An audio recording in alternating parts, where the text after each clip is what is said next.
ولد الدكتور السيد محمود القمني في مدينة الواسطة بمحافظة بني سويف عام 1947 لأب شيخ أزهري. تخرج الدكتور القمني من كلية الآداب جامعة عين شمس، وللقمني في ذلك عزم وإصرار، فلقد كان يسافر من الواسطة إلى القاهرة يوميا. لقد كان عصاميا ومكافحا مذ كان طفلا، شغفه بالبحث والقراءة وما أخرج لنا الدكتور القمني كما عرفناه. وظل يدرس حتى حصل على الدكتوراه من جامعة جنوب كاليفورنيا. تخصص القمني في الكتابة عن بواكير التاريخ الإسلامي، محللاً وناقداً بجرأة في الكثير من محطاته التاريخية، حتى هدد بالاغتيال عام 2005 على إثر اتهامه بالكفر والإلحاد من قبل بعض خصومه. بعد ذلك أعلن القمني اعتزاله الفكرة والكتابة، ليس خوفاً على نفسه لكن حماية لأسرته، ثم تراجع عن قراره فيما بعد. وأخيراً وبعد جهد طويل جاء تقدير الدولة له بمنحه جائزة الدولة التقديرية عام 2009، ولقد صحب ذلك زلزال عنيف من الرفض والاعتراض من خصومه. يدور المشروع الفكري لسيد القمني حول نقد التراث وغربلته، حيث انتقد الكثير مما يراه خارج نطاق العقل في التاريخ الإسلامي، وله في ذلك قول شهير عندما انتقده الأزاهرة بقولهم: أنت بتجمع قمامة الدين. أجابهم: تقولون أني أجمع القمامة، طيب أنا أجمع قمامة الدين، طيب ما تنظفوا القمامة اللي في الدين. طالب القمني بنسخ آيات العبيد والإماء وملك اليمين، مؤكدا أن المسلمين تجمدوا فكريا عند وفاة الرسول، معتبرين أن النص القرآني يواكب عصرهم الحالي، بينما كان الله ينسخ بعض آياته لتساير التطور المجتمعي. وأكد القمني على أن الرسول بشر يصيب ويخطئ، ولا قداسة لشخص في الإسلام سواء أكان الرسول أم صحابته من بعده. فالنبي نفسه كان يؤكد على هذا. ولطالما ذكر القمني قول النبي في واقعة النخل: أنتم أعلم بأمور دنياكم. وهذا دليل آخر على أن القمني لم يكن متكلما من فراغ، بل عالم بأمور التاريخ والسير والفقه، فكلامه كان دوما بالبراهين والحجج، ومن هنا قوة القمني. ولهذا حرص التيار المتطرف على تشويه سمعته والطعن فيه وفي شهاداته، لأنهم لم يستطيعوا أن يأتوا بحجج يدافعون بها عن منهجهم، فأدمغهم إلى يومهم هذا. ولن تجد مؤلفا واحدا لأي محسوب على التيارات المتطرفة يرد على ما جاء به القمني، بل إنهم حتى لو اجتمعوا لن يستطيعوا أن يجيبوه، لأنه أدمغهم من قلب بطون كتبهم ومن عقر دارهم من قنواتهم، حيث كان أغلب مناظراته من قناة الجزيرة ذات التوجه الإخواني. ومع ذلك ناظرهم فيها وهزمهم بها، مع أنه بوقتها كانت بداية ظهور داعش وتنامي التيار المتطرف. وعلى إثر كل هذا لجأت مؤسسة الأزهر إلى مصادرة كتبه، بل والتضييق على دور النشر التي كانت تنشر له عبر ما يسمى بالرقابة، بل تعد ذلك لنهب مكتبته من داخل بيته، بل إن كل المحتويات إما سرقت أو كسرت. ومع ذلك ظل يقاوم بالساحة وحيدا، وبهذا فتح الباب للمتنورين الجدد الذين استقوا من القمني منهجه وتكتيكاته في المناظرات. بل لن أبالغ إن قلت أن 90% من الأقوال العلمانية مصدرها الأساسي هي أقوال القمني. هو علم من أعلام التنوير بدأ المسيرة، واليوم نعلم جميعا أن ثمار ما زرعه سيحصده أبناؤنا. أنوه أنه إلى اليوم حتى بعد وفاته لا زال يرعبهم، فلم يتوقف الأعداء على نهب بيته وتهديد أهله. أكد القمني أن التاريخ الإسلامي هو سلسلة متصلة من الدماء المهدرة في سبيل بناء الدولة الإسلامية. ولا شك أن هذا جعل القمني عرضة للمساءلة، سواء من أجهزة الدولة أو الأزهر، بل أبعد من ذلك أجهزة مخابرات دولية. وكلنا نعلم من كانت مؤلفات القمني تهدد وجوده، فلم ينبش باحث كما فعل القمني في تاريخ اليهود. ومن هنا نرى قوة مشروعه الفكري. لقد واجه بالفكرة والبحث سياسات توسعية لدول ترغب بالسيطرة على المنطقة. للقمني مؤلفات عدة، ومن أبرزها حروب دولة الرسول، الحزب الهاشمي، الأسطورة والتراث، رب الزمان. ويظل القمني، اتفقنا أم اختلفنا معه، مفكرا جريئا يطرح آراءه دون موربة. سيد القمني واحد من أكثر المفكرين إثارة للجدل، فما بين اتهامه بالكفر والإلحاد من جهة، واحتسابه ضمن التيار العقلاني والتنويري من جهة أخرى، تتأرجح المواقف حوله. بطل التنوير حيا ومتوفى الدكتور سيد القمني أحد أجرأ المفكرين في شمال إفريقيا والشرق الأوسط. وفي هذا الصدد نشرت جريدة الإيكونوميست عنه مقالا إثر نيله جائزة الدولة، مما جاء فيه وصفها له بفولتير العرب. سارع في محيط مليء بالمتناقضات والكراهية، واجه تهديدات كثيرة من طرف مناهضي التنوير. مع ذلك لم يستطيعوا أجمعين أن يفعلوا معه ما فعلوه مع فرج فودة أو نصر حامد أبو زيد، والسبب أنه نزع القوة والسلطة منهم تماما حين قال مقولته الشهيرة: أنا كافر، أنا كافر بالسبي، أنا كافر بزواج الصغيرة، أنا كافر بالقتل. فكيف سيقيمون حدهم على من كفر بما يؤمنون به؟ القمني باحث في الأديان والتاريخ معا. أستطيع أن أقول هو باحث من درجة فارس، لا يخاف في البحث لومة لائم. القمني ترك إرثا كبيرا ونوعيا، بل إن طريقته في البحث لم تكن معتمدة من قبل إلا في البحث العلمي، ومن هنا تكتسب مؤلفاته وبحوثه قيمتها. القمني مفكر شجاع استحق بجدارة لقب أسد التنوير، وهو كذلك حيا ومتوفى. تميز بتبسيط الأفكار وسهولة إيصالها للعامة قبل المتخصصين. تميز بالموضوعية والشجاعة لدرجة أنه واجه مؤسسات بأكملها وهو أعزل لا يحمل معه إلا الفكرة والقلم. طبعا هذا ما أهله لنيل جائزة الدولة التقديرية، وهذا ليس بالسهل ولا اليسير، فما قام به من بحوث عمل جبار. في بعض الأحيان مؤسسات وكليات بأكملها لم تستطع أن تصل لنصف ما بحث فيه، والشاهد على ذلك جبل التجلي. هو مكان شديد القدسية، لأنه على النبي نفسه وهو الأطهر أن يخلع عليه في هذا المكان. ثالثا، هذا مكان تجلى فيه الله، بوجه ذاته العلية للجبل، فجعله هدا، كسره بمعنى من المعاني. فهو يتحدث عن موقع مقدس في الديانات الإبراهيمية الثلاثة، في حلم اقتصادي عظيم الجدوى لمصر وللوطن، وأيضا فيه متعة روحية لسياحة دينية من كل أنحاء العالم لهذه المنطقة. 2، أنه سيعمر هذا المكان،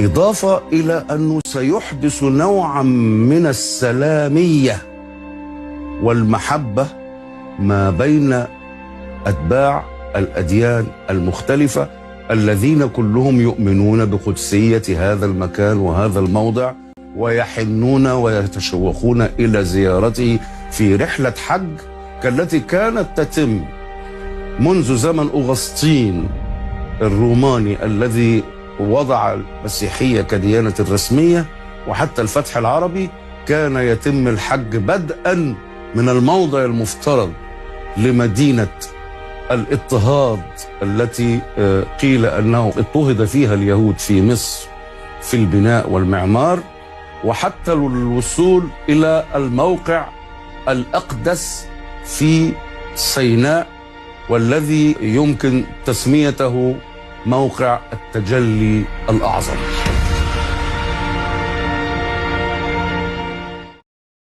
مما ميز الدكتور القمني هو الحضور والتواجد. معروف أن القمني كان محاورا جيدا لبقا مناظرا قويا بكل لقاء تلفزي، وعلى أي قناة كنت تلمس تلك القوة. أما السر في هذه القوة وأن فكره من رأسه، فقد كان لا يقبل أي أجر على أي مقابلة تلفزية، على عكس ما يفعله الدعاة والمشايخ، بل وحتى بعض المحسوبين على التيار التنويري. ومن هنا قوة القمني. قوته أيضا تكمن بالعطاء، فهو إنساني، وهذا ما يظهر في لقاءاته بكل الدول التي زارها، بداية من تونس والمغرب إلى جولته في الدول الأوروبية. كان يظهر عطاءه ولا يبخل بما وصل إليه من بحوث. كان حضور إحدى ندواته متعة لا تضاهيها متعة. وأذكر له قولته الشهيرة لما زار هولندا بالعامية المصرية: يخرب بيتك يا أمستردام، طبعا من هول ما رآه من مظاهر التطرف هناك. كان دوما يعبر بطريقة فكاهية أو كوميدية كأنه يرسم كاريكاتير لما يراه. يتميز الدكتور القمني أيضا بالعلاج بالصدمة، فقد وصل لتشخيص المجتمعات إن كانت مشرقية أو مغاربية، فالداء واحد والتشخيص واحد والعلاج واحد. هو بطر هذا الفكر، وهذا ما ظل ينادي به الدكتور القمني. نحن فعلا نحتاج للعلاج بالصدمة. نحن مجتمعات وصلنا لدرجة من التخشب والتيبس ما الله به عليم، ومن هنا لا طريقة لعلاجنا إلا بالصدمة. وفي آخر هذه السيرة شهادة من مقال، أبدأها من عنوان المقال: سيد القمني، الإنسان الذي عرفته. هكذا بدأ الأستاذ عبد الخالق العلي مقالا له يصف فيه تأثره بأستاذه الذي علمه مبادئ الفلسفة والفكر النقدي. يصف أول لقاء له وهو بعمر 17. قال: دخل الأستاذ، عرف بنفسه: أنا الأستاذ سيد القمني مدرس الفلسفة. استمر الطلبة بضوضائهم حتى توصلوا كلهم إلى قناعة راسخة أن هذا الأستاذ ليس كبقية الأساتذة، فلن يبدأ الدرس حتى يدخل الجميع في خشوع يليق بالدرس. لقد كان جرس نهاية الدرس بالنسبة للطلبة نهاية متعة الإبحار بعلوم المنطق والفلسفة، كما كان بداية حصة أخرى للطلبة إنذارا بنهاية الاستراحة التي كان يخصصها الدكتور القمني لتكون وقتا إضافيا لشرح مستفيض لعبد الخالق العلي وكل زملائه المتعطشين لغزارة علم القمني ولشرحه الذي لم يكن يشبه شرح أي أستاذ، في حين كان أساتذة مادة التربية الدينية يشنون أول حروبهم عليه منذ ذلك الوقت إلى اليوم. سيد القمني، الإنسان الكوني، المفكر، الباحث، الأديب، الراقي، المصري الأصيل، بلكنته الصعيدية، الرجل الشجاع. سيد القمني، لروحك السلام.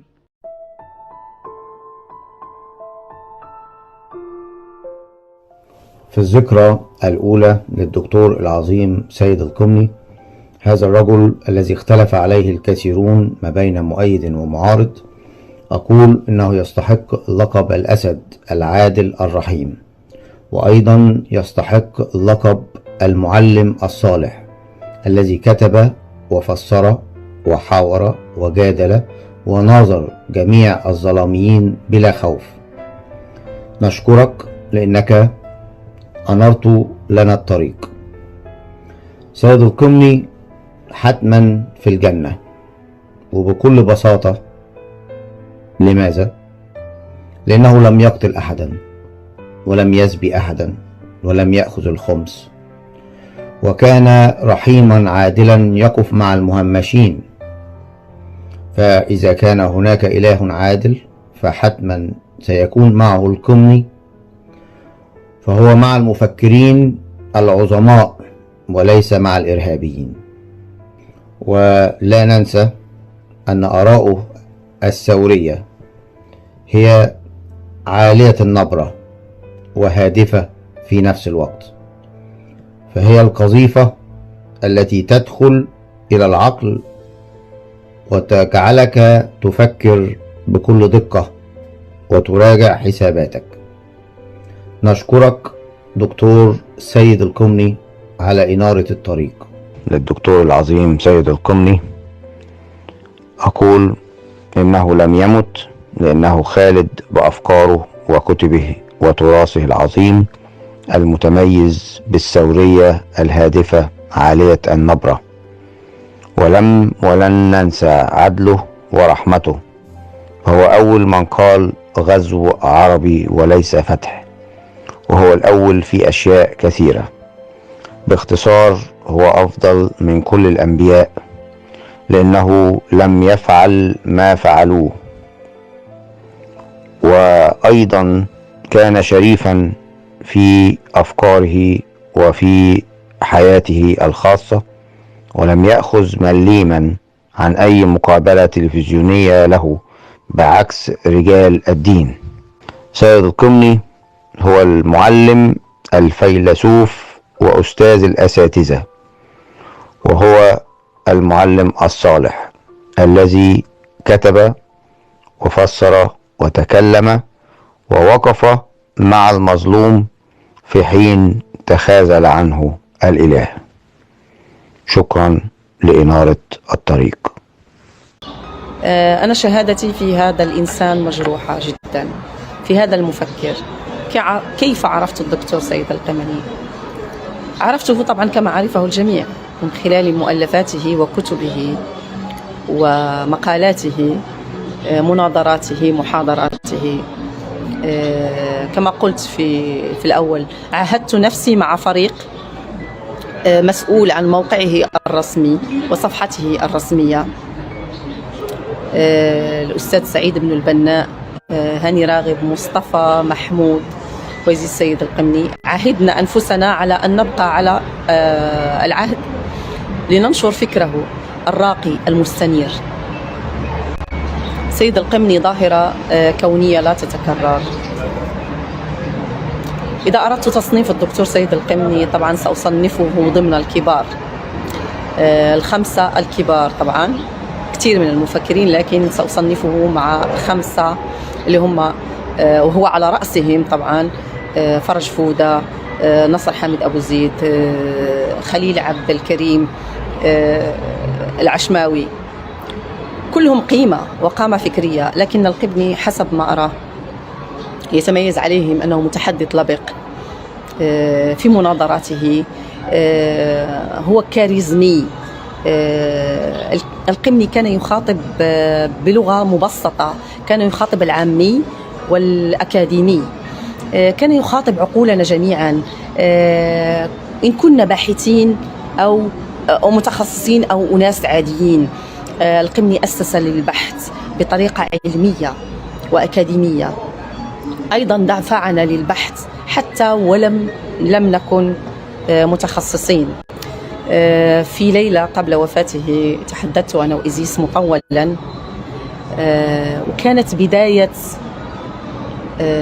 النواة الأولى لإنشاء الصفحة الرسمية للدكتور سيد القمني. طبعا كان هناك صفحات لكن كلها تتحدث باسمه ولم تكن صفحته الرسمية. أنشأنا أول صفحة رسمية ننشر فيها أقواله، محاضراته ومناظراته، ومن هنا بدأت الفكرة تتطور إلى إنشاء موقع رسمي، وهو فعلا موجود الآن نشرف عليه كفريق، وسنبقى على هذا العهد. الفكر الدكتور سيد القمني فكر متفرد من نوعه، فكر من رأسه. الدكتور سيد القمني إنسان مستنير لأبعد حد، هو إنساني وكوني أيضا. لم يكن كاتبا عاديا أو مفكرا عاديا، كان متحدثا لبقا، كان متمسكا بهويته القبطية والمصرية، كان باحثا من الدرجة الأولى. طبعا كان له حضور وقبول، لغة جسده توصل ما يوصله خطابه بالذات بالمناظرات. القمني جعل منا نسخا عنه، أعطانا منهجية البحث. القمني كان له حضور متميز إعلاميا، إن كان أخلاقيا أو إنسانيا إلى أبعد حد. كان قويا وفعلا استحق لقب أسد التنوير بحق. القمني شخص وإنسان، وأستطيع أن أقول أنه طبيب شخص مرضنا وأيضا بدأ في علاجه. طبعا العلاج بالصدمة كلكم تعرفون طريقته، لأنه حال المجتمعات إن كانت بالمشرق أو المغرب وصلت لحالة من الغيبوبة أو حالة من الموت السريري تقريبا، فلا يعالجه إلا الصدمة. أكثر ما أثر فيها هي مناظراته. لا أظن أنه هزم في مناظرة، كان في كل مناظراته يخرج منتصرا، ولليوم لم يستطع أحد أن يقوم برد على كل القضايا التي طرحها. الجميل في القمني أنه كان متمسكا بالهوية المصرية، وهذا شيء أتقاطع معه فيه، فأنا متمسكة بهويتي المغربية الأمازيغية. القمني كان مصريا حتى النخاع، صعيدي حتى النخاع. أهم ما أثر فيا في الدكتور سيد القمني هو بحثه في التاريخ العبراني، وهذا البحث أوصلنا لخيط رائع، وهو الإمساك بخيط هدم الخرافات. فبمجرد أن تبدأ في البحث في التاريخ العبراني ستهدم كل أحجار الضمنو التي بعدها. كل الخرافات ستهدم بهدمك لذلك التاريخ المزيف. لروحك السلام سيد القمني، أنت موجود معنا بفكرك، بكتاباتك، بمناظراتك، بمحاضراتك. أهلا وسهلا ومرحبا بالجميع. معكم سعيد بن البناء، مسير الموقع وصفحة سيد القمني على الفيسبوك، مع الأستاذ هاني والأستاذ مصطفى والأستاذة نوال والدكتورة إيزيس والأستاذة سلوى. رسالة حب ومودة وإجلال للباحث والكاتب والمفكر المصري العظيم الدكتور سيد القمني. كان ولا يزال وسيبقى خالدا للأبد بأفكاره التي لم يسبقه إليها أحد، وبأبحاثه العلمية رفيعة المستوى، وبكتبه الكثيرة والوافرة التي لازلنا نكتشف ما فيها من كنوز معرفية ونظريات علمية سوسيولوجية، والتي فاقت مستوى إدراك كتاب التراث الإسلامي في القرن الثالث أو ما يسمى بعصر التدوين. أبونا الروحي سيد القمني كان صاحب النظرة الثاقبة التي كانت تدرك ما أخفاه أو ما خفي عن مدون التراث الديني عموما. وهو طبعا تطرق للتراث الإسلامي بحكمه ولد وعاش في مجتمع الأغلبية الساحقة فيه إسلامية أو مسلمة، لكنه تطرق أيضا إلى تراث باقي الديانات الإبراهيمية، وكانت له مواقف حازمة وجريئة. تلك المواقف التي تسببت له في العديد من المضايقات والتهديدات والهجومات المادية منها والمعنوية، سواء عليه أو على أفراد عائلته وأقربائه عموما. سيد القمني لم يكن يستعمل أسلوب الصدمة فقط، بل هو كان مثل المولد، يطرح عليك الفكرة ويبرز لك وسائل البحث العلمي، ثم يتركك تلد قناعاتك الشخصية بنفسك. لن يملي عليك قناعاته، لكنه يأخذ بيدك ويساعدك على الخروج من صندوقك الذي لم تختار العيش فيه أصلا، لولا سطو التلقين الذي برمج فيك ما يسمى بسياسة النعامة. تلك النعامة التي كلما صادفت شيئا غير مألوف غمست رأسها في الأرض كي لا تواجه واقعها البائس. من خلال رسالتي هذه أريد أن أقول لك باللغة الدارجة المغربية: يا سي القمني، راك ولدت الرجال، واللي ولد الرجال ما ماتش. بغيت نقول لك يا سيدي محمود القمني، راك ولدت وعرفت شنو ولدت وخلفت من خلال أفكارك وأطروحاتك وتنويرك رجال ونساء في المشرق والمغرب. ولدتينا من صلبك محمود وسلوى وإيزيس اللي هي منك نسخة طبق الأصل، وزيدون راك ولدتي لنا شلة أولاد في كل بقاع العالم، منهم نوال ومصطفى وهاني وسعيد، اللي كلهم غادي يكونوا خليفتك في هذه الأرض مع باقي أبنائك وأحبابك اللي ولدتيهم بالأفكار ديالك، بالروح ديالك، بالعقل ديالك. تحياتي لك يا سيد القمني، كلنا كنبغيوك. مودتي.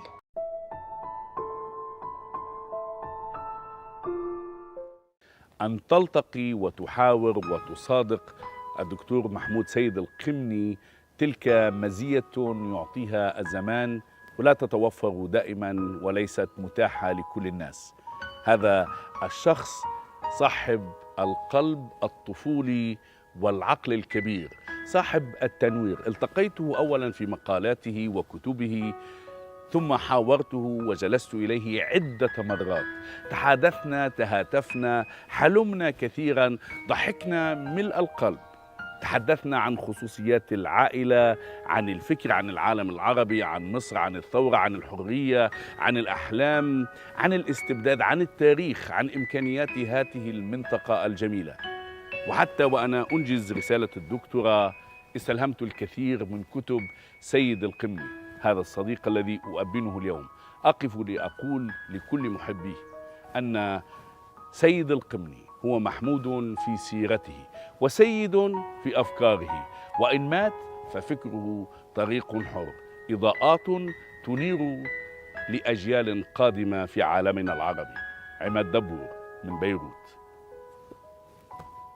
تحية محبة وسلام لكل أحباء الدكتور السيد القمني.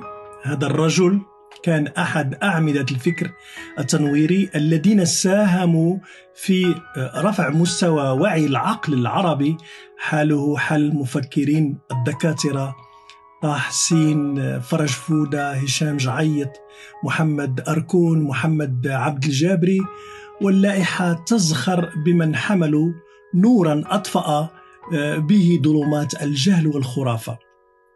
سيد القمني كان ممن ألهموني في مسيرة دراستي وأبحاثي فيما يخص النقد التاريخ والموروث الديني. تعرفت عليه من خلال كتبه: إسلاميات، الحزب الهاشمي، حروب دولة الرسول، النسخ في الوحي، كذلك شكرا بن لادن، والسلسلة طويلة من الكتب والكتيبات المهمة جدا التي غاص من خلالها في عمق إشكالية الفكر الديني وكشف عن المستور من داخل الصندوق.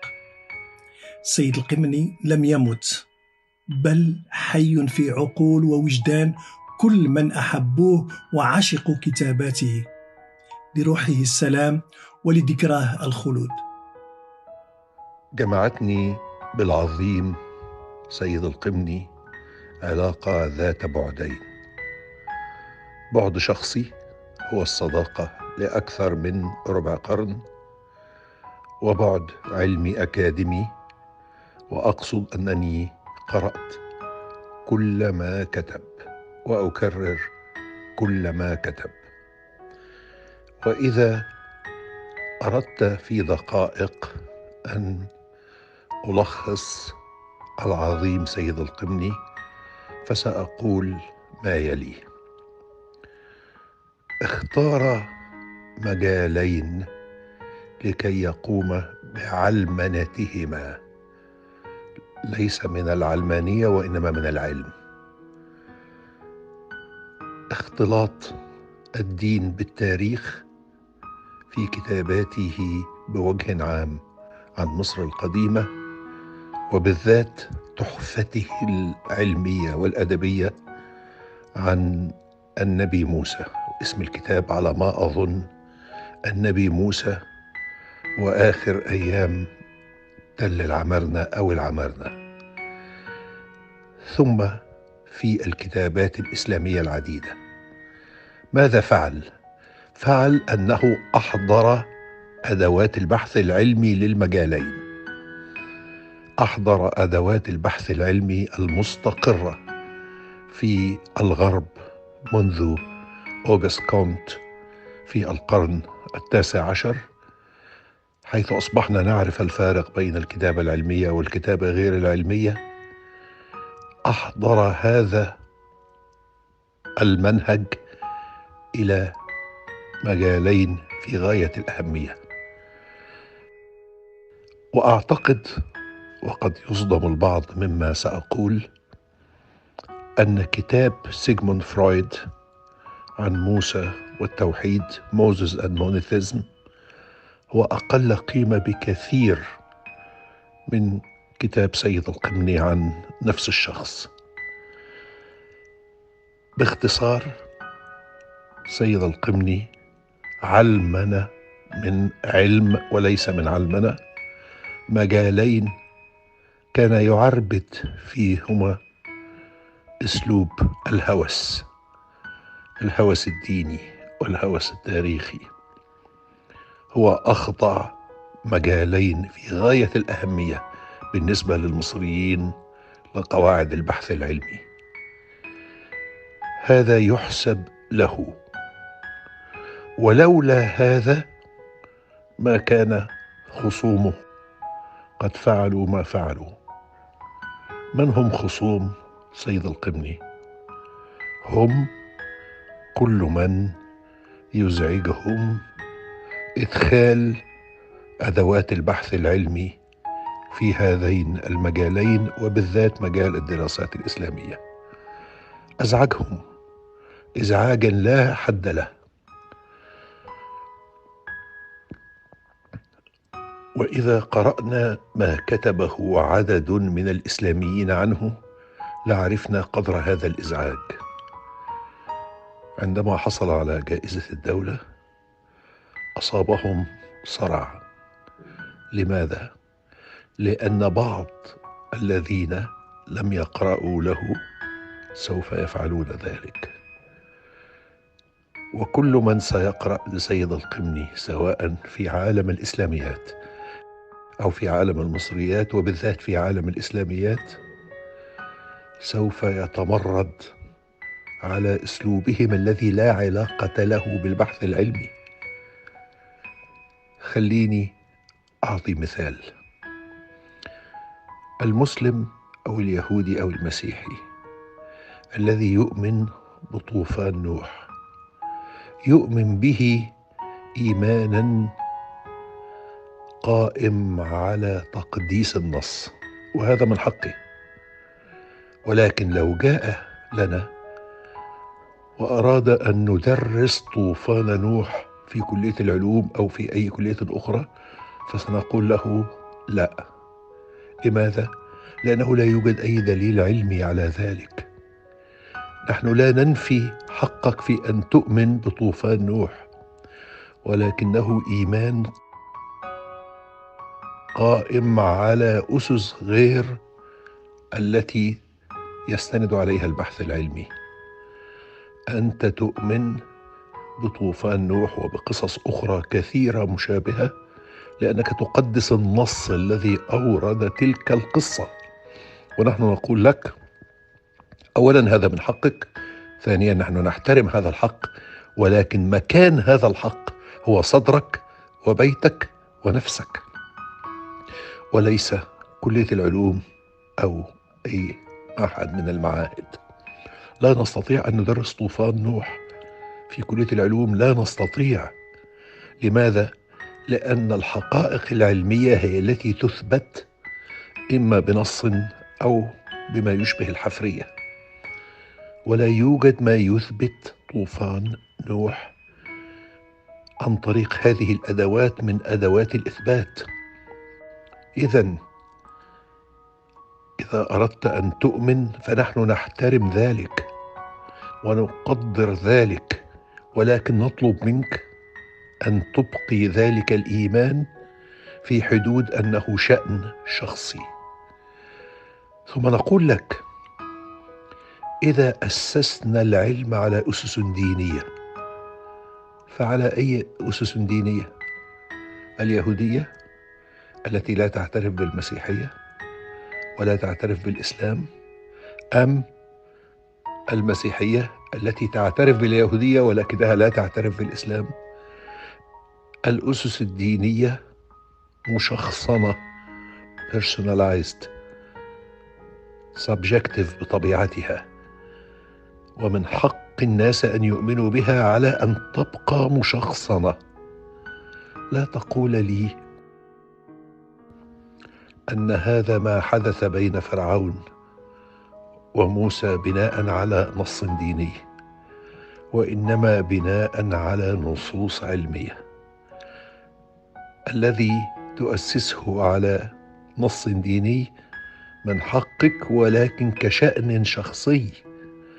يعني موضوع الخروج، الإكسودس، خروج اليهود بالأعداد الواردة في التوراة. التوراة بتتكلم عن مئات الألوف،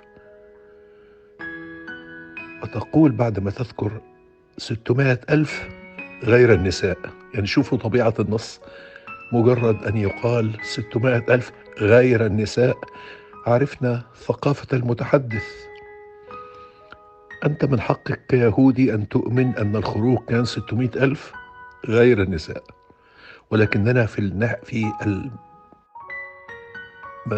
أماكن البحث العلمي سنسألك: ما هي الأدلة على الإكسودس، على الخروج؟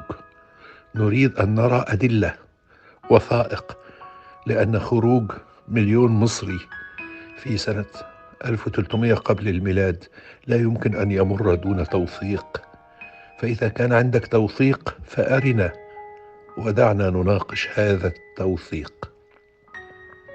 مرة أخرى العودة لسيد القمني.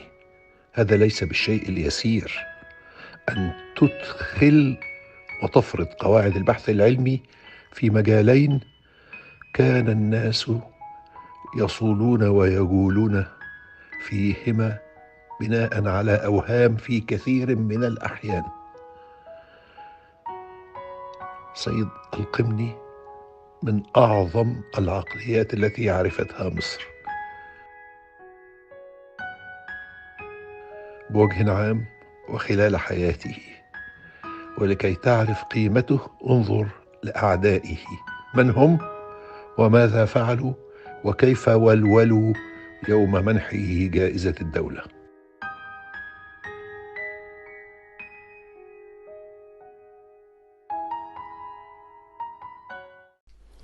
السلام عليكم ورحمة الله وبركاته. بمناسبة ذكرى وفاة المفكر الدكتور سيد القمني رحمه الله، نقول بأنه كان مفكرا من الطراز الرفيع، أكاديميا وملتزما، وكان له منهج واضح نقدي وحاسم ودقيق للتراث الديني. والدكتور سيد القمني كما كان يقول عن نفسه أنه في نزعة معتزلية فكريا، لكنه من وجهة نظري كان أكثر جرأة من المعتزلة، لأنه واجه بقوة الكثير من الأمور التي جعلت منه يفصح عن صراحة واضحة وشجاعة في عصر مرتبك كان يجب أن تقال فيه الحقيقة. طالب بتغيير المناهج الدينية الإسلامية،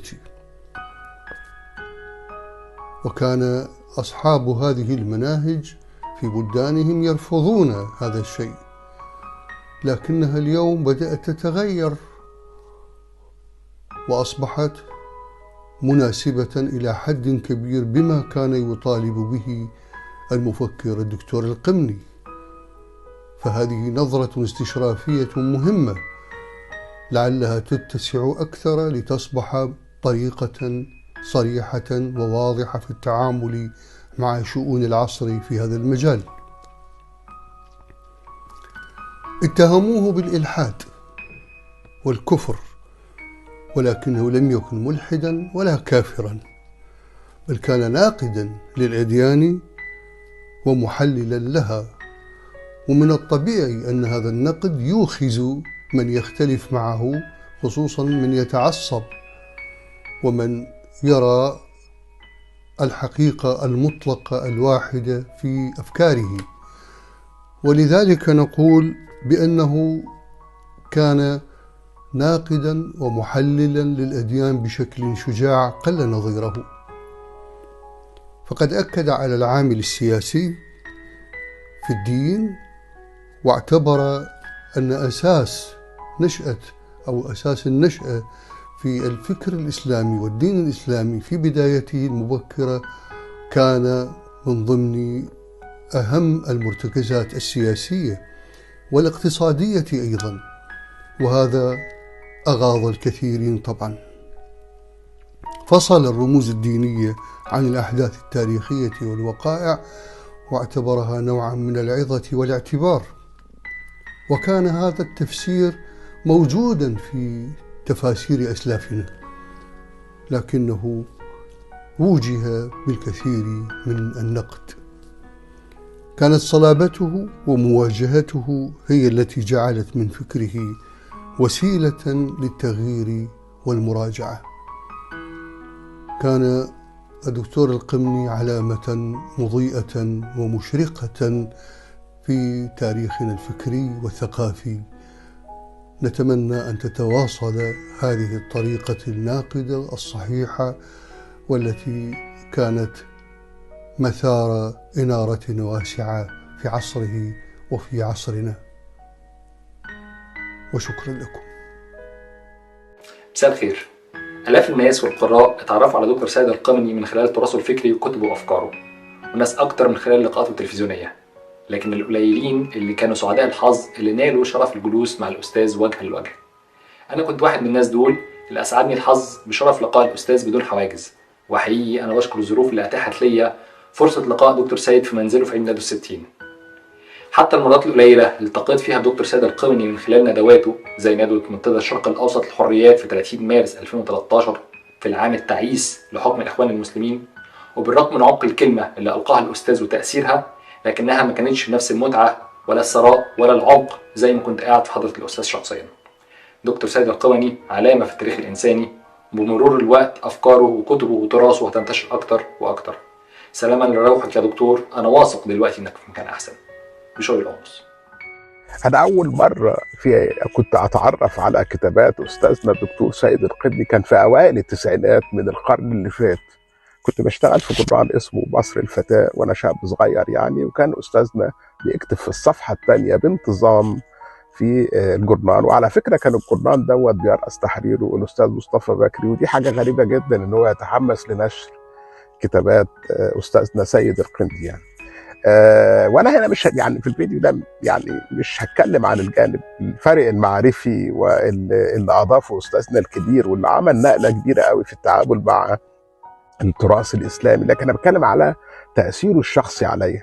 تاثيره الشخصي عليا ان هو نقل يعني الذين اسسوا الاسلام الاول او الاسلام المبكر او الذين اسسوا دوله الاسلام وكذا، وكمان قبيلة قريش والمحيط اللي فيها، نقلها من خانة القداسة التي لا يجب أن تمس لخانة نزلهم على الأرض وشفناهم كبشر ليهم أخطاء وليهم حسنات، وكمان هم متأثرين اقتصاديا وسياسيا بالبيئة المحيطة بيهم وكذا. وده كان بالنسبة لي نقلة كبيرة جدا جدا وأنا في السن دوت، وده ساعدني بعد كده طبعا أن أنا أتتبع كتابات أستاذنا الدكتور سيد القمني، وأكيد طبعا الكتب بتاعته اللي صدرت بعد كده بالتوالي، وفتح عيني على كتابات ناس كتيرة يعني في نفس الوقت يعني قبليها، يعني الدكتورة نوال السعداوي، وطبعا الراحل العظيم فرج فودة و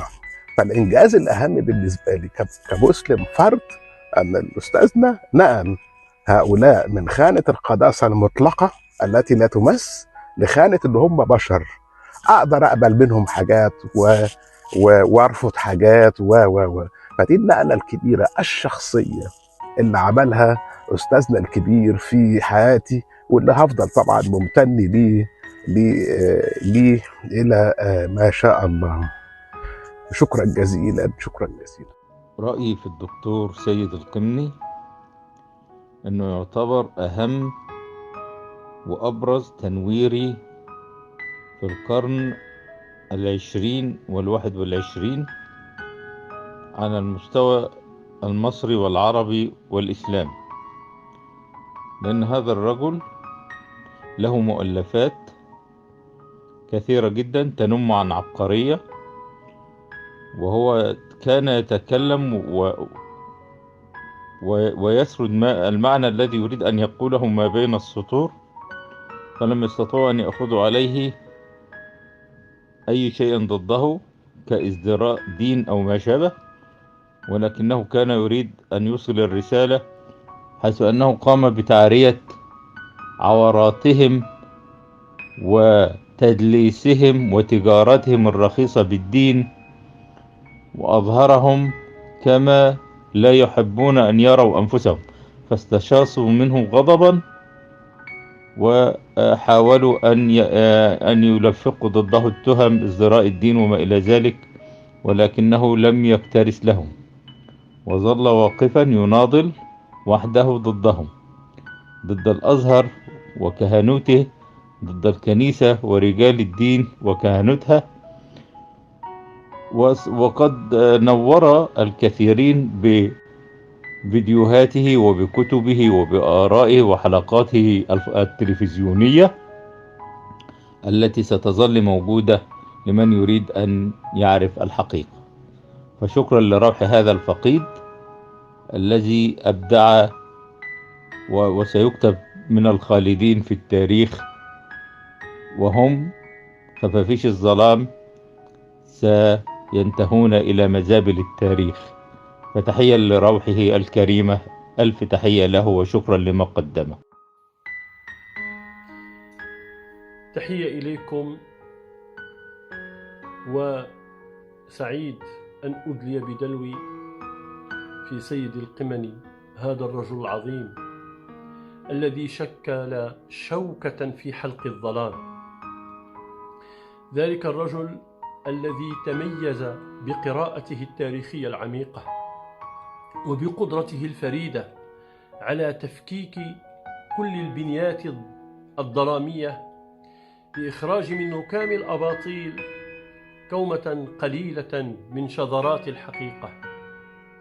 حقا سيد القمني كان علامة فارقة بين الحق والباطل، بين التفكير السليم الشجاع وبين المرض الذي يريد أن يؤخرنا. تحية له في مثواه وشكرا لكم. سيد القمني كانت له قراءة نقدية للموروث الديني، قراءة تزاوج بين الدين والحداثة. حاول أن يقدم من خلال منهجه بعقلنة الفكر الإسلامي، عقلنة تتسم بالعلم والموضوعية والمنطق. كان صوتا تائرا بأفكاره، صادما لمن حوله بتأملاته الصادقة والنبيلة. كان رمز المحبة والسلام، رمز الأمل والغد المشرق. ورغم صراعه مع المرض ظل يكافح ويناضل من أجل السلام والمحبة والتعايش. كان داعيا للمحبة بين جميع بني البشر، وهب حياته وعمره للإنسانية جمعاء، تائرا ضد خطاب الكراهية والتطرف. أهدي كلماتي المتواضعة للروح الطاهرة المفكر العظيم أبونا سيد القمني، ولابنته البارة الطيبة إزيس القمني، ولجميع محبيه. أقول: يا من غادرنا بعيدا، يا من هجر دون موعد مسبق، غادرنا ولن يعود أبدا.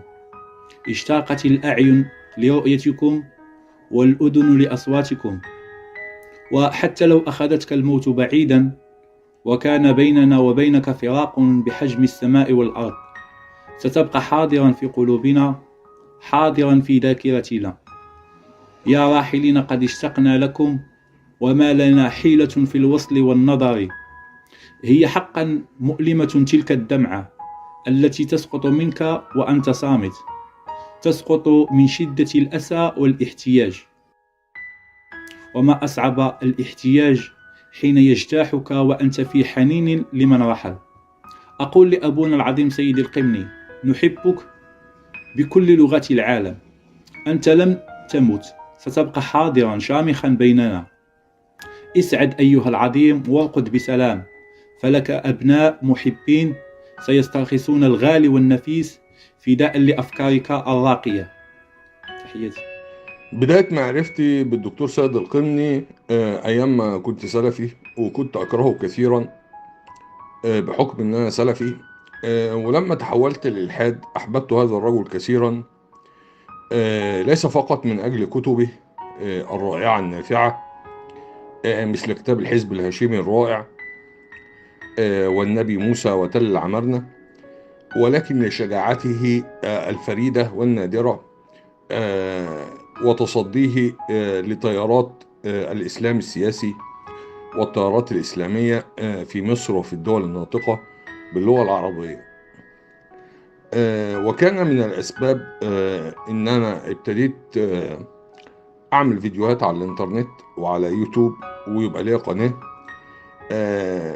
كان هو يعني استلهامي لتجربة الدكتور سيد القمني وشجاعته، وكيف تضرر هذا الرجل طيلة حياته بسبب آرائه وأفكاره، ومع ذلك صمد ولم ينحني لأحد.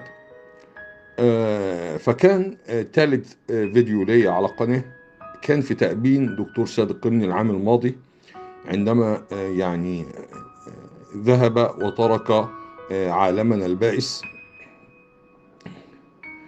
لذكراه الخلود. فالدكتور سيد القمني علامة فارقة على طريق التنوير الناطق باللغة العربية، وعلم من أعلام مصر العظيمة والمهمة، وللأسف لم يأخذ حقه. كلنا عارفين ليه، لأنه يتبنى فكرا تنويريا تحرريا من قيود هذا التراث البدوي الإسلامي. تحية لروح دكتور سيد القمني، وستظل ذكراه خالدة في أذهاننا إلى الأبد. وشكرا لكل من ساهم في نعي والتذكير بمناقب هذا الهرم المصري الكبير. بسم الله الرحمن الرحيم.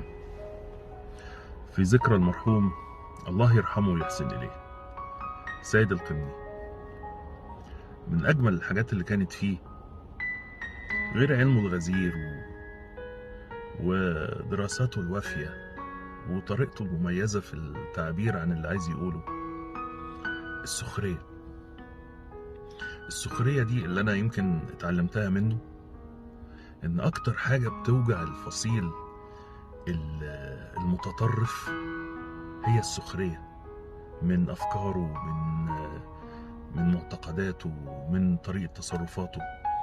يعني عارف، لو حاولت تقنعهم بالحديث وبالآيات وبالتفاسير ومش عارف ايه، كل ده ممكن يهرب منه ويقعد يقول لك لا اصل فلان قال كده والعالم الفلاني قال بتاع ومش عارف ايه وبطاطس وكده. انما لما تسخر من معتقده وتسخر من طريقة تفكيره بيتجنن، بيبقى عامل زي الخرزانة السويسي كده اللي هي عمالة تتلون. دي كانت من أذكى وأمهر صفات السيد القمني الله يرحمه. ربنا يرحمه ويسكنه فسيح جناته، ويا ريت الناس تتعلم ازاي تفكر زي ما كان بيفكر. الباقي في حياتكم جميعا، وشدي حيلك يا عزيز، انتي يعني من ظهر راجل، وانتي راجل انتي كمان. يلا كل سنة وانتم طيبين. كل الصفحات الإخبارية وكل مواقع التواصل الاجتماعي هتقول إن مصر فقدت قامة، مصر فقدت قلم، مصر فقدت باحث في التراث أو باحث في التاريخ الإسلامي أو باحث في الأديان. بس أنا أحب أقول إن مصر فقدت مواطن مصري بيحبها بجد. مصر فقدت إنسان كان كل اللي بيحركه هو حبه لبلده وحبه لوطنه. الدكتور سيد القمني قامة مصرية لم تكن تكتب أو تفكر أو تناقش أو تجادل إلا من أجل حاجة واحدة فقط، من أجل حاجة واحدة: حبه لبلده، حبه لوطنه، حبه لمصر. وداعا دكتور سيد القمني، مش هننساك وعلى دربك، وهنكمل المشوار. سيد القمني فهو شخص رأى رفيق عمره يتم اغتياله، ثم تتحول المحكمة إلى إدانة القتيل وامتداح القاتل أو تبرير جريمته. فشخص يعيش هذه الأزمة، هذا الإرهاب يمسه في لحمه، في صديق عمره، في رفيق الضرب، واللي الاثنين في جبهة واحدة. وبعد كده 30 سنة بين نارين: نار الإهمال ونار السباب والاتهام والتهديد، واللي انتهت أخيراً بسرقة منزله، بكل ما تحمل موضوع السرقة من تهديد بأن اللي وصل إلى بيتك قادر أن هو يصل إلى رقبتك. وفي هذا الجو العام يكون هذا الشخص اللي بيعيش حياة شبه دايرية، يعني في حالة من العزلة وفي ظروف غير مؤاتية تماماً، لا للتفكير ولا للدراسة والبحث، إلا أن هو ينتج كل هذا الكم من الكتابات في شكل مقالات أو كتب تعتبر مراجع، وفيها اجتهاد وفيها بحث مخلص وصبور يستحق الإشادة. احنا جيل اللي هو يعني عدى ال 30-40 سنة أو أكثر، لا يمكن أن هو يكون ناكر للجميل، لأشخاص دفعوا من عمرهم بشكل مباشر جرى اغتيالهم، أو معاناة وقتل بطيء ومستمر وتهديدات لا تنتهي مع كل هذا الكم من السباب والاتهامات في الدين وفي الوطنية وفي السيرة، والاتهام بالعمالة والخيانة، وتحملوا كل ذلك وتحملوه لسنين طويلة. لا يمكن ان احنا نكون منكرين للجميل إلى هذا الحد. فكلنا جيل أعجب، انبهر في مقابل أشخاص كرهوا كراهية سوداء وكانوا يتمنوا قتله، لولا أن الظروف حالت بينهم وبين أن هم يصلوا إليه، لأن سياسة الدولة ربما اتغيرت، لأن هم شعروا أنه مش في صالحهم هذا، ولكن مش من منطلق لا أخلاقي ولا من منطلق أن الدم عندهم له حرمة. ولكن كان في أي لحظة كان من الممكن تتغير هذه المعطيات ويصلوا إلى رقبة سيد القمني، وهو عاش أكثر من 30 سنة مهدد تهديد حقيقي، ومع ذلك زي ما احنا قلنا أنتج هذه الكتابات. فإحنا في رقبتنا دين لهؤلاء الأشخاص لذكراهم، اللي أعطوا نموذج للتضحية من أجل المبدأ. يكفي، وده شيء يعني بديهي ولكن برضه هنذكره، يعني علم الرجل ومعارفه كانت تؤهله إن هو يتكسب من الدين، مش بس يتكسب، يعيش باشا من الدين، مش بس يعيش باشا، وكل يعني الإجلال والتعظيم والهيبة والسلطة والمريدين اللي كان من الممكن لو استخدم هذه المعارف ولكن بشكل لا أخلاقي زي ما كثيرين بيعملوا والنموذج بتاع هؤلاء موجود في الماضي وفي الحاضر، وأكيد هيكون موجود في المستقبل للمتربحين من الدين. لكن تصوير أن الأشخاص اللي بتخرج عن الأفكار المريحة الشائعة الجماهيرية الشعبوية أن دول من أجل الشهرة أو من أجل المال أو ممولين، فيعني هم بيخدعوا أنفسهم، لأن اللي عايز شهرة وعايز مال وعايز سلطة فمعروفة فين يلاقيها، خاصة في المجتمعات اللي مستوى ثقافتها بهذا الشكل. طبعا أنا يعني وكتبت أكثر من مرة قلت إن يعني سيد القمني واحد من الأشخاص وربما من أهم الأشخاص اللي تركوا أثرهم واللي تركوه مرة وإلى الأبد، وهيجري دائما وفي المستقبل ذكرهم بكل ما هو خير، وكل ما قال فيه قول سوء مع الوقت بيقل لصالح الأشخاص اللي هيدوا له حق قدره. صحيح شيء مؤسف إنه الشخص لا ينال هذا التقدير في حياته، ولكن مع العمل لازم يبقى فيه رواد، ولازم يبقى فيه فاتحين في كل مجال يتحملوا عشان يكون الأمر سهل للي هيجوا بعدهم. فكنت أنا دايما أقول إن هو يعني واحد من الذين قالوا لا في عز الصحوة الإسلامية، من الذين قالوا لا عندما قال الجميع ما، وكسبوا الكثير من وراء هذه الماء اللي أنزلتهم من إنسانيتهم ومن ادعائهم الثقافة والمعرفة والدين والأخلاق إلى مرتبة الماء، إلى مرتبة الخرفان. القمني استذكار سيد القمني أعتقد أمر مهم وضروري جدا، والأسباب كثيرة. أولا أنه كان صوتا أيقظ الكثيرين من سباتهم الإنساني، أيقظ أيضا الإنسان داخلنا الذي جرى كثيرا انتهاك حقوقه، وأيضا انتهاك كل ما يسمح للإنسان أن يكون إنسانا عبر الخطاب الديني السائد. يرفض وجود إنسان بقدر ما يرحب ويصر على سلب إنسانية هذا الإنسان وجعله عبدا مطيعا تابعا لا يناقش ولا يجادل ولا يفكر، ولا حتى يفكر إلا فيما هو مسموع به وداخل الإطار الديني الضيق كالعادة. أيضا السيد القمني نجح في الكشف عن المناطق المتخلفة في الوعي العربي والمصري أيضا على وجه الخصوص.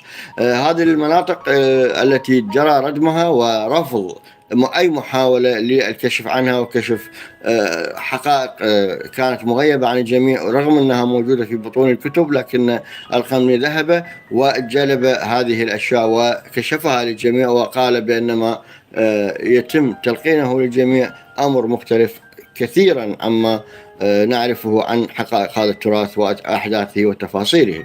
القمني أيضا هو أحد أقطاب التنوير العربي المصري، هو بعبارة مختصرة هو محرك تنويري ممكن القول عليه حاله حال حامد أبو زيد أو نوال السعداوي أو محمد أرجون، كل واحد إلى لونه ولا شكله المختلف، وهذا جزء من طبيعة التنوير نفسه، لأنه بحاجة لجميع أن يمارس الجميع دورهم ضمن هذا الأفق التنويري الواسع والكبير الذي يندرج بين الباحث، بين المشجع، بين القارئ، بين الذي ينتبه إلى قضية معينة، بين الذي ينشغل بالبحث الأكاديمي، الذي ينشغل بالحضور الإعلامي، وسائل كثيرة لإيصال مشروع التنوير، والذي هو ليس مشروعا معاديا للدين بالضرورة كما يظن كثيرون. المشروع ليس إنما هو مشروع مع الإنسان،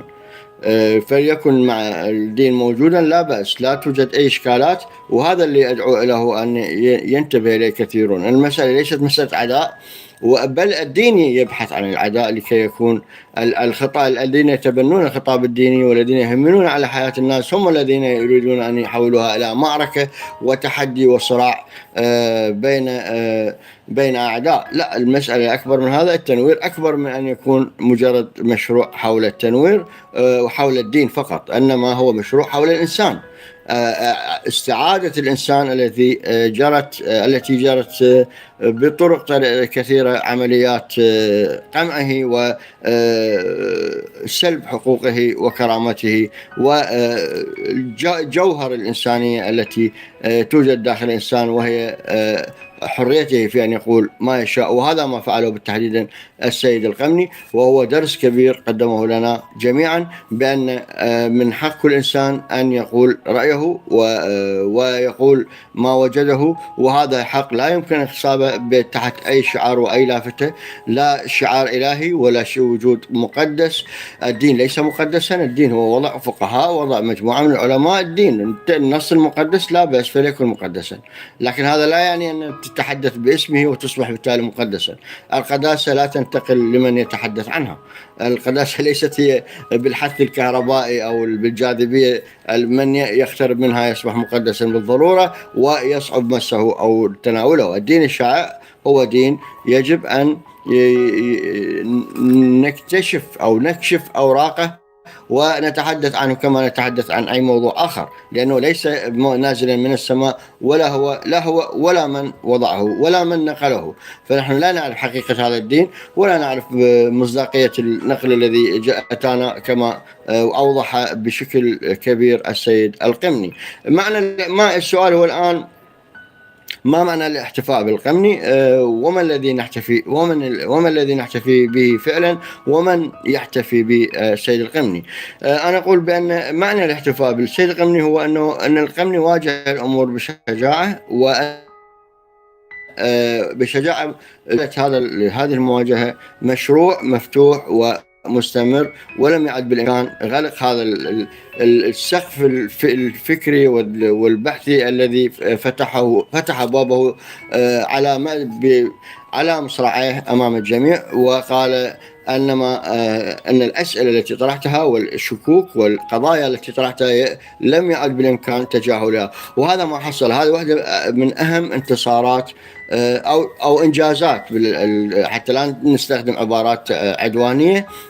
لا، إنجازات السيد القمني أمام الناس جميعا، أنه فتح أبواب الوعي مشرعة على الجميع. لم يعد بالإمكان ردم هذه الأبواب وإغلاقها دون وضع الأجوبة الحقيقية والصحيحة لها، وعملية ستستمر إلى زمن طويل كما أعتقد. ليست مسألة يعني يوم أو يومين، لكن وهنا أعود إلى من الذي يحتفي بالسيد القمني. الذي يحتفي بالسيد القمني هو كل من ساهم السيد القمني بتفتيح وعيه وقدم له طوق للنجاة من بحر الخطاب الديني المتخلف السائد، أو خطاب الفكري الثقافي الذي هو خطاب ديني بالضرورة في مجتمعاتنا. هذا الشيء الذي فعله السيد القمني ندين له بالفضل بسببه. ومن يحتفلون بالسيد القمني هم بالحقيقة هم أبناء لهذا الخطاب، أبناء لهذا البحث والسعي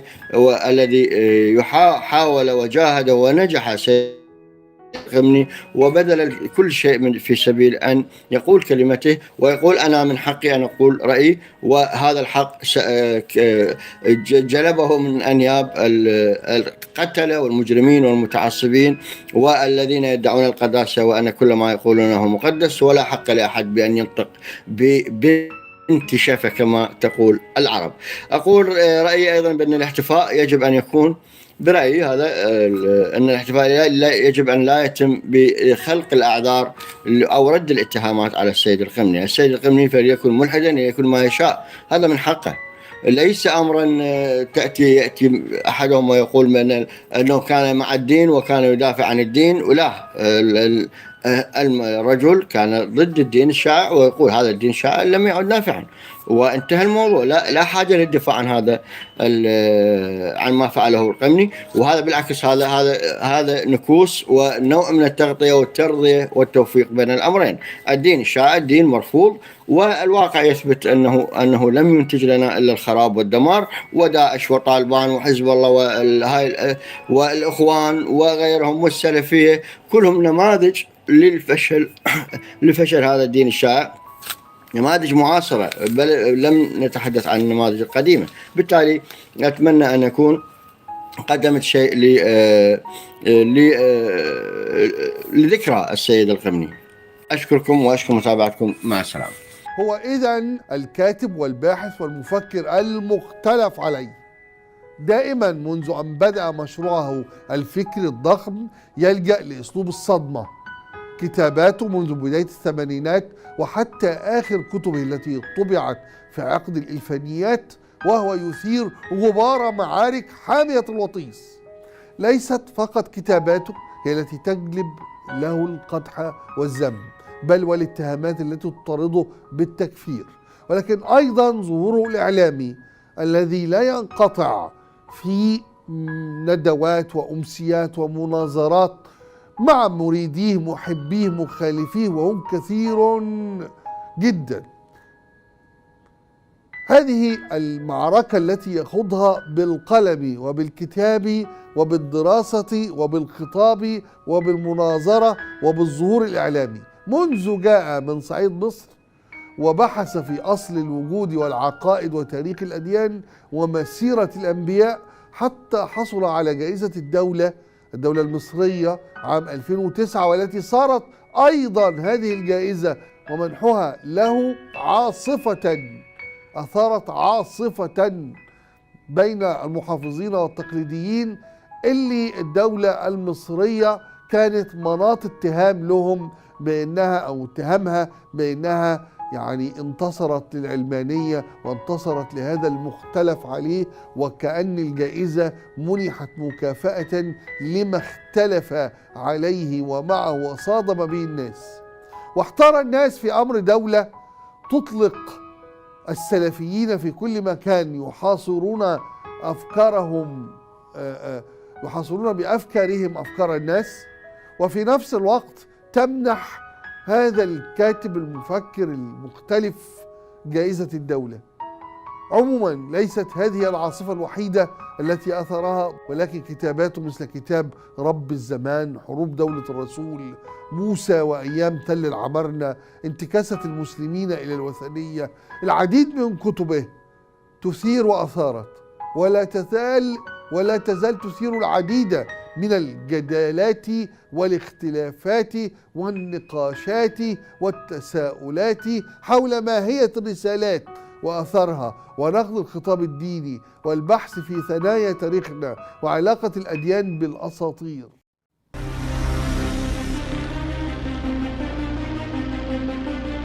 يقولون عني شجاعة. الشجاع الحقيقي هو من يواجه الوحش في عقر داره وداخل قفصه. عن الدكتور السيد القمني أتحدى. كان ولم يزل وسيبقى مثلنا الأعلى وحامل الشعلة التي بها نهتدي. عرفته جريئا بأدب، واضحا بثقة، ومصرا بعزم. استطاع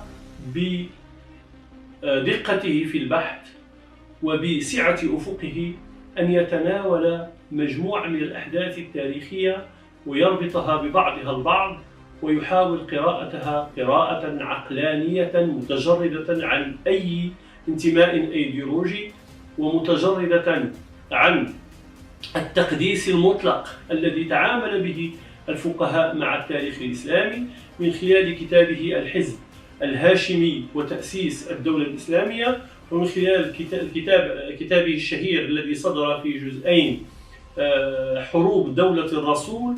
أيضا الأمر في الحقيقة الذي ضاق به درعا المتطرفون والإسلاميون، بل حتى الأزهر نفسه.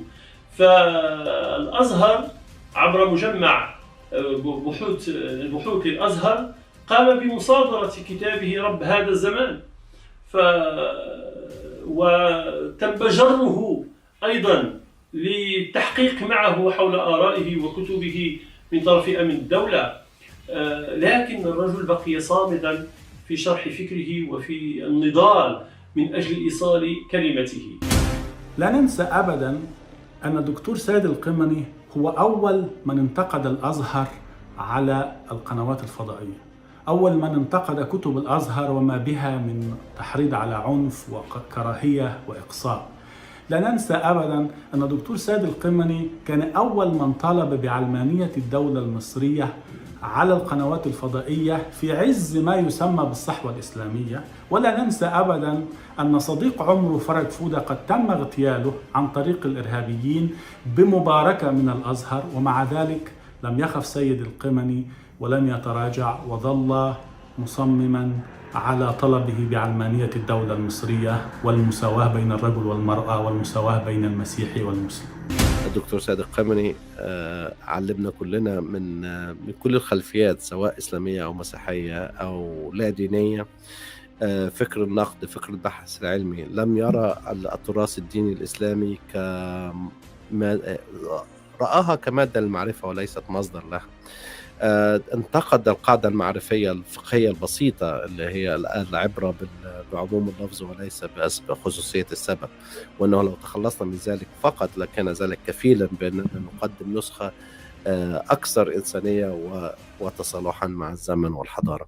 عندما قال ابغض في الله، ابغض في الله، محذرا وصارخا من المناهج الدراسية التي كنا وربما ما زلنا ندرسها لأبنائنا وبناتنا وطلابنا وطالباتنا. كانت صرخة مدوية للتحذير من إيقاف هذه المناهج التي تدعو إلى الكره والحقد على الآخر، والتي ندفع ثمنها اليوم غاليا. ودور واهميه سيد القمني في اكتر من ان هو بيحط اجابات، ان هو بيطرح اسئله تستفز العقل المصري والعقل العربي، وبيقول ان ازاي حاجات كتير جدا في الحضاره العربيه الاسلاميه بل وفي الدين الاسلامي نشأت نشأة بشريه نتيجه عوامل اقتصاديه، عوامل سياسيه، عوامل قبليه، صراعات مختلفه، احزاب هاشميه ضد احزاب امويه. بحث بمنهجه العلمي الصارم في جذور الدولة الدينية وجذور الظاهرة الدينية، وأظهر بأن محاولة إعادة إنتاج الماضي هو عملية خاسرة لا يمكن أن يخرج منها إلا التخلف والظلام والمزيد من العنف والنزعة الانتحارية. نراه قد حلل الإرهاب من الداخل في بعض كتبه ككتاب الفاشيون والوطن وكتاب الجماعات الإرهابية من الداخل أو الجماعات الإسلامية من الداخل. وأستطيع أن أقول لك لو أن سيد القمني الذي اهتم بالتاريخ بشكل كبير وفرق بين التاريخ والأسطورة واعتبر أن القصص الديني في القصص الوارد في النص الديني هي رموز أسطورية يجب أن تقرأ في هذا السياق، لا يجب أن تقرأ على أساس أنها تاريخ وأنها حقائق تاريخية، لكي لا نحمل النص الديني ما لا يحتمل. بالإضافة بقى لأسئلة كثيرة جدا طرحها سيد القمني، وهي حول مثلا التاريخ المزعوم الذي كتبه الإخوة اليهود في توراتهم حول إبراهيم، حول موسى، أبحاث سيد القمني حول تل العمارنة. دكتور سيد القمني لم يتحدى فقط الأفكار المتزمتة في النظرة للنسخة الحالية للإسلام، ولكنه أصر على تقديم نسخة أفضل، نسخة قابلة أكثر تصالحا مع الإنسانية والتاريخ والمنجزات الحضارية. ونراه أيضا قد برع في العقل النقدي لنقد التراث العربي والإسلامي ونقد الذهنية التي يعيشها شعوب الشرق الأوسط. نرى ذلك في انتكاسة المسلمين للوثنية، ورأينا ذلك أيضا في كتب مثل السؤال الآخر الذي أراه من أعظم كتبه النقدية العقلية. ورأينا ذلك أيضا في كتابه الأسطورة والتراث. وأستطيع أن أقول لك أن الرجل لو اهتم بالبحث الأركيولوجي وعزز بحوثه بالأركيولوجيا لكان من أكبر المفكرين المعاصرين على مستوى العربي وعلى مستوى شمال إفريقيا. تحية إكبار وإجلال له مع أحلى أمنياتنا بعمر سعيد ومديد. يعني كل التحية والود للأستاذ العزيز سيد القمني، وأشكره للقاء ما قدم، وأطالب الأجيال القادمة بأن تتم وتعدل وتناقش ما قدمه سيد القمني. تحية له وشكرا جزيلا على كل ما قدمه لنا والأجيال القادمة. نحن نحبك كثيرا ونحترمك كثيرا.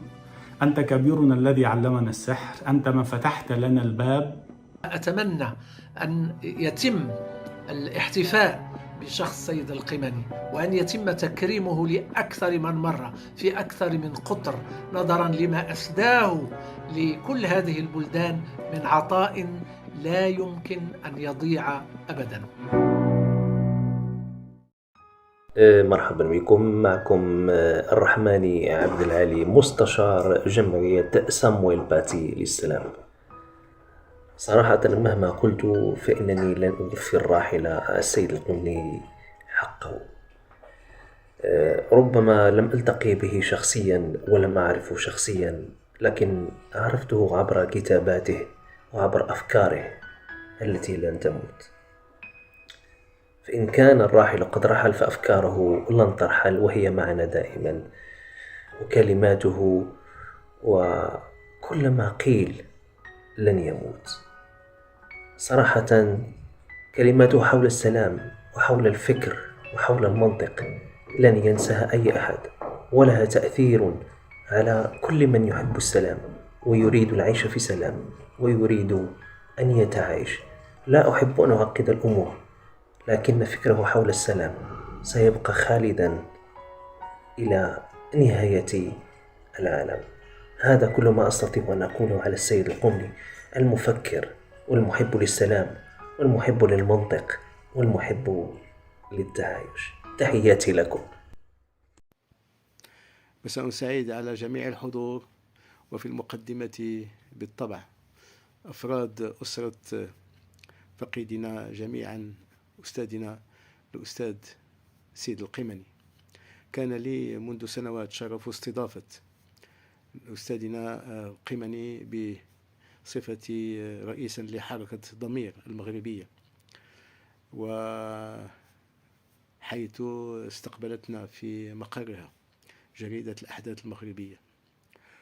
وطبعا كانت تلك مناسبة لمحاورة الأستاذ القمني للجمهور الغفير الذي حج إلى تلك الأمسية التي لا تنسى. أستاذ سيد القمني هو من الأقلام النيرة ومن العقول النادرة التي تتسم بجرأة أدبية كبيرة في معالجة قضايا إشكالية في نسقنا الفكري ونسقنا الديني. ولم يتوقف عند ذلك، بل كذلك اشتغل على الأديان عموما في تاريخ البشرية. وبالطبع كانت جرأته تتسم في الوقوف عند مجموعة من البديهيات أو المسلمات وفي مناقشتها تاريخيا، وفي ربط سياقاتها بالسياقات السياسية. وهذا الإسهام طبعا هو ذو قيمة تاريخية كبيرة، لأن السيد القمني هو من فصيلة المثقفين التنويريين الكبار، ليس فقط بالنسبة لبلداننا فقط، ولكن كذلك في تاريخ الفكر البشري. ونحن نعلم بأن هذه المجهودات وهذا الاجتراح الجريء هو من مقومات تطور الفكر البشري عموما، بل من مقومات تطور إنسانيتنا كبشر.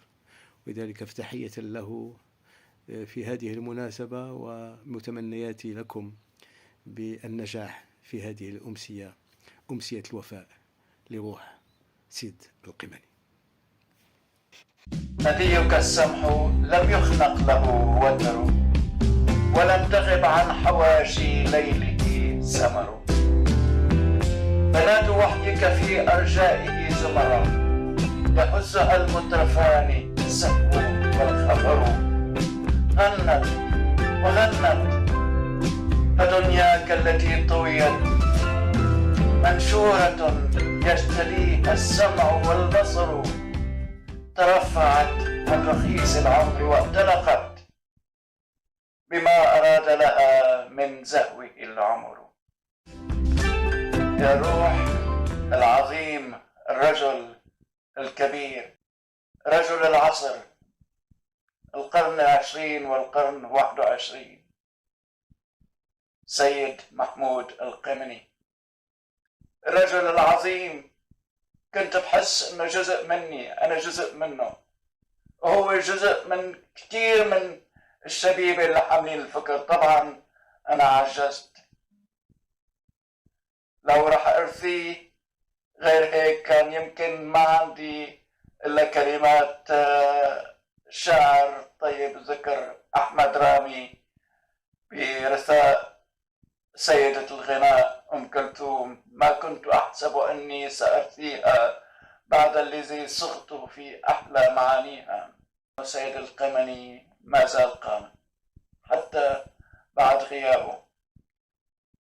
أقدس الحياة الروحية كما أقدس تماما الكلمة الحرة، منين ما نبعد تنبع إلها مكانتها عندي. بذكر كلمة كاتبنا الراحل أنيس منصور كمان بذكر سيد القمني. أنيس منصور كتب هذه الكلمات الرائعة: ما أحوج الفكر المصري الراكد والفكر العربي الجامد إلى مثل قلمك، وطبيعي أن يختلف الناس حولك فليكن، ولكنك قلت وأثرت وأثريت وفتحت النوافذ وأدخلت العواصف وأطلقت الصواعق.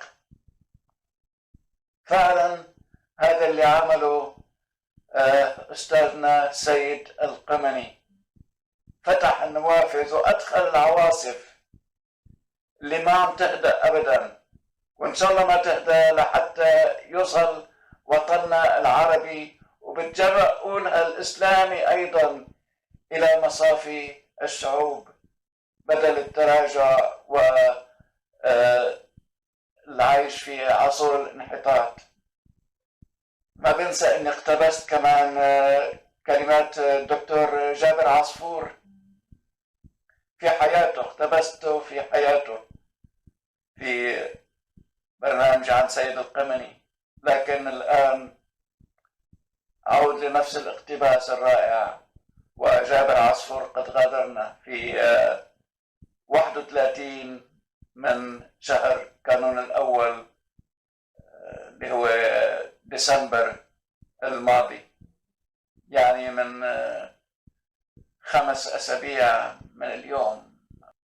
وإذا كان هؤلاء المكفراتية يستمدون بعض حضورهم من محور ذاكرة الاستنارة القومية واستبدال تراثها النقلي بالعقلي، فإن أحدى طرائق مواجهتهم لابد أن تبدأ بتأكيد حضور التراث المناقض والدفاع عن حقه في الحضور والامتداد والتطور، وذلك في حركة موازية لحركة الكشف عن عمليات التخيل الإيديولوجي التي ينطوي عليها خطابهم. ذبا عن كراسيهم المزورة التي نصبوها عن غير استحقاق للترأس والتجارة بالدين، كما وصف الكندي الفيلسوف أشباههم في القرن الثالث للهجرة. وإذا كان في ازدواج الحركة على هذا النحو ما يؤكد قيم التنوير، فإنه يؤكد أن التنوير نفسه ليس له نهاية، وأن التذكير به أو الدفاع عنه مجرد بداية تتحرك صوب أفق لا ينتهي له حد. طبعا للمؤسف جدا كل هؤلاء التنويريين واجهوا مشاكل. أفضل ما أذكر أسماء، لأن الأسماء اليوم، وبشكر الله الأسماء اليوم كثيرة في حقل التنوير في عالمنا العربي والإسلامي، وبذكر الإسلامي لأن معظم العالم العربي هو عالم إسلامي. هذا واقعنا تماما، الواقع اللي بدنا نعيش فيه، الواقع اللي بنتمنى له التحسن والنهوض من ركوده. يا ريت دائما يكون في مين يفتح النوافذ وخليها العواصف تدخل، لحتى نقدر نغربل التراث ونقدر نوصل لأجيال تقدر توقف على رجليها مثل العالم والخلق، مثل بقية الناس المتقدمة، مثل بقية الشعوب اللي تطورت، بدل ما بعدنا عايشين في القرون الماضية. خلينا نسمع سيد القمني شو بيقول عن التراث. الشريعة الإسلامية لا يصلح أي عنصر فيها للتطبيق اليوم على الإطلاق. زي محمد عبد الله ناصر، زي إسلام بحيري، اتحبسوا وخدوا سجن، اتسجنوا رغم انهم ما اتكلموش. انا لدي الجرأة في كسر الخطوط الحمراء وان اتحدث في القرآن نفسه. هم ما جوش ناحية القرآن، انا اتحكمت 3 مرات، لكن حظي اني جيت امام قضاة مستنيرين، والا كان زماني محبوس دلوقتي، كان زماني واخد اعدام.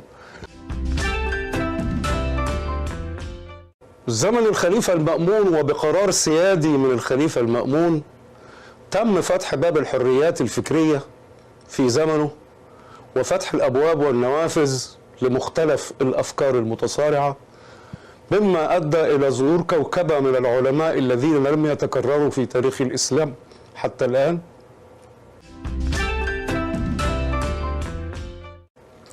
بموت الخليفة المأمون مات القرار السيادي، تم تكفير المعتزلة وإحراق كتبهم ومطاردتهم. نعم. في زمن الخليفة المتوكل صدر القرار السياسي بإغلاق باب الاجتهاد والحريات إغلاقا تاما، ومن يومها وهو مغلق حتى تاريخه. الفتح هو الغزو مع الاحتلال. وانا ان ما اصلحناش مفاهيمنا، يعني احنا بنكذب على روحنا.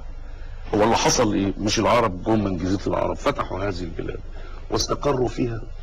اذا انت جاي تنشر دين ربنا وهدفك الدين لوحده، اذا خلاص انت نشرت الدين، اتفضل روح.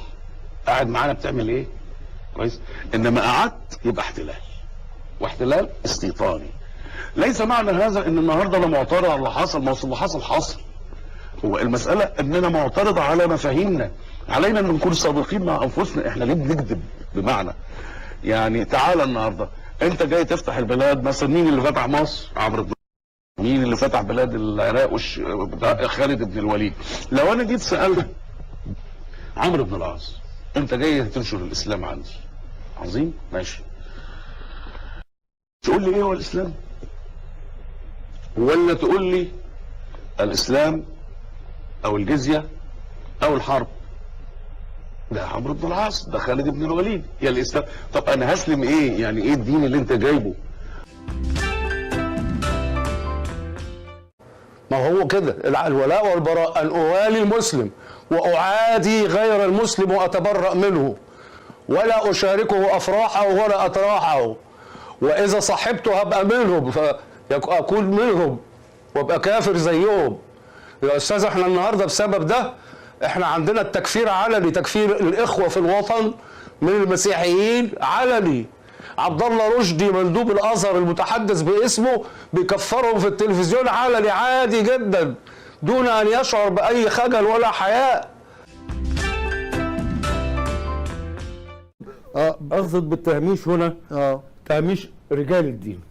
رجال الدين وتدخلهم في كل امر وكل شأن وكل تفصيله صغيره او كبيره، ان يتم تهميش هذا. يقعدوا على كل واحد يلزم معبده. الشيخ يقعد في الجامع والقسيس يقعد في الكنيسه، واللي عايزهم يروح لهم. ما يطلعوش هم يدخلوا لنا المشترك الاجتماعي العام بتاعنا وينكدوا علينا حياتنا. ممنوع الاقتراب والتصوير. اشكرك جدا دكتور سيد القمني على هذا اللقاء الممتع. الله يخليك.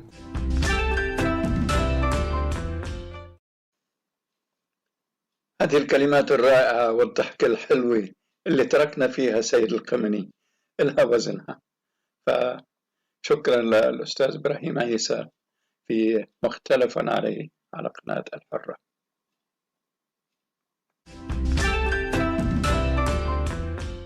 خافوا على العار أن يمحى فكان لهم على الرباط لدعم العار مؤتمر. باسم كل المتهمين بالتفكير في زمن التكفير وكأن التفكير ركس من عمل العقل. باسم معركة التنوير ضد الظلام والظلاميين نفتتح الجلسة الثانية من المؤتمر الأول لمنظمة آدهوك في بروكسل تحت عنوان جذور العنف الإسلامي العلمانية هي الحل.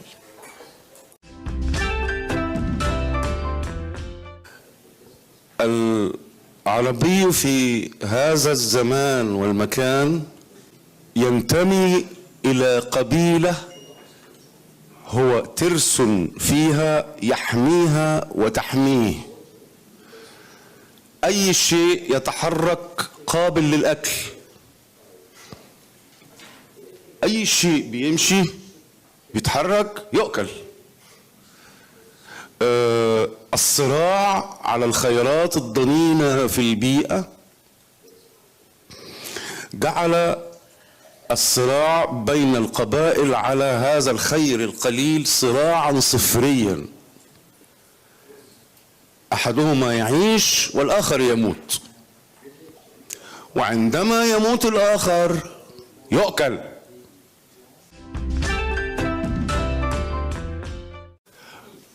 فلكم أن تتصوروا بيئة ضنينة من مضاجعي الحيوانات بشكل اعتيادي، كيف يمكن أن تفرز هذه البيئة فلسفة لخلاص العالم؟ بيئة آكلي لحم البشر كيف يمكن أن تنتج لنا نظرية لخلاصنا وخلاص العالم؟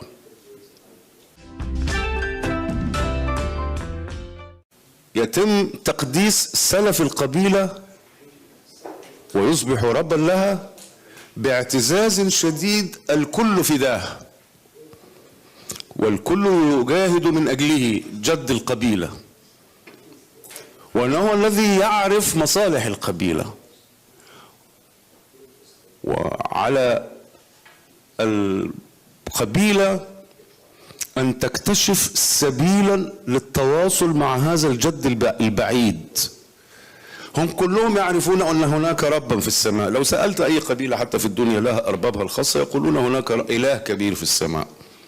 فمن هي الأرباب؟ الأرباب هي أجدادنا الصالحين، جد القبيلة الصالح اللي يستطيع أن يحدث رب السماء أو رب الكون بمطالب القبيلة. فهم شفعاء إلى رب موجود في أي مكان ما، لكن هم حددوا له السماء تحديدا باعتبارها المكان الذي لا يمكن الوصول إليه والبحث فيه عن الإله.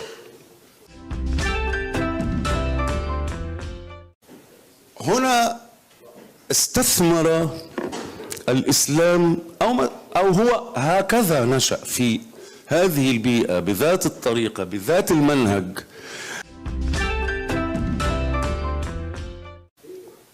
أي أنه قدم له قبيلة أرقى وأكبر، ليست بني عبد مناف ولا بني هاشم ولا تميم ولا كلب، إنما هي القبيلة التي تخضع لها أرباب القبائل الأخرى. هي قبيلة رب السماء نفسه، اللي هو ممكن تخرج من قبيلتك وتدخل قبيلة الإله وأنت مطمئن إلى أنك قد ارتقيت في سلم القبلية. إخضاع العربي الآخر لسيادة هبل كانت مستحيلة، أو سيادة منات مستحيلة، لكن إخضاع الجميع لرب السماء والتأكد أن هناك شخص يمكنه التحدث مع رب السماء مباشرة كان بالنسبة لهم مخرجا إلى من حالة التوحد الربوبي إلى حالة التوحد الإلوهي، فيصبح الرب هو رب قبيلة المسلمين، فيستطيعوا أن يأمنوا أنهم لا زالوا بأنفتهم وكبريائهم، وأن محمدا بالنسبة لهم ليس بملك، وإنما هو الوسيط القائم بينهم وبين رب السماء.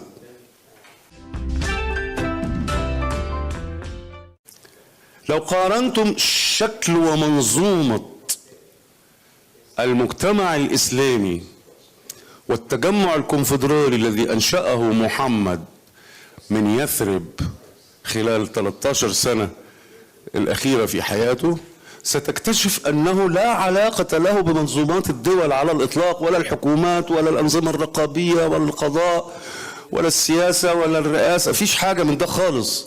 هي منظومة القبيلة نفسها. المنظومة الإسلامية في الدين الإسلامي هي قدمت للعربي حياته الأصلية كما هي، طريقته في الحياة، طريقته في القضاء، طريقته في قضاء مصالحه هي، بل أنه منح من كان يتم استهجان سلوكه بين القبائل رضا سماوي.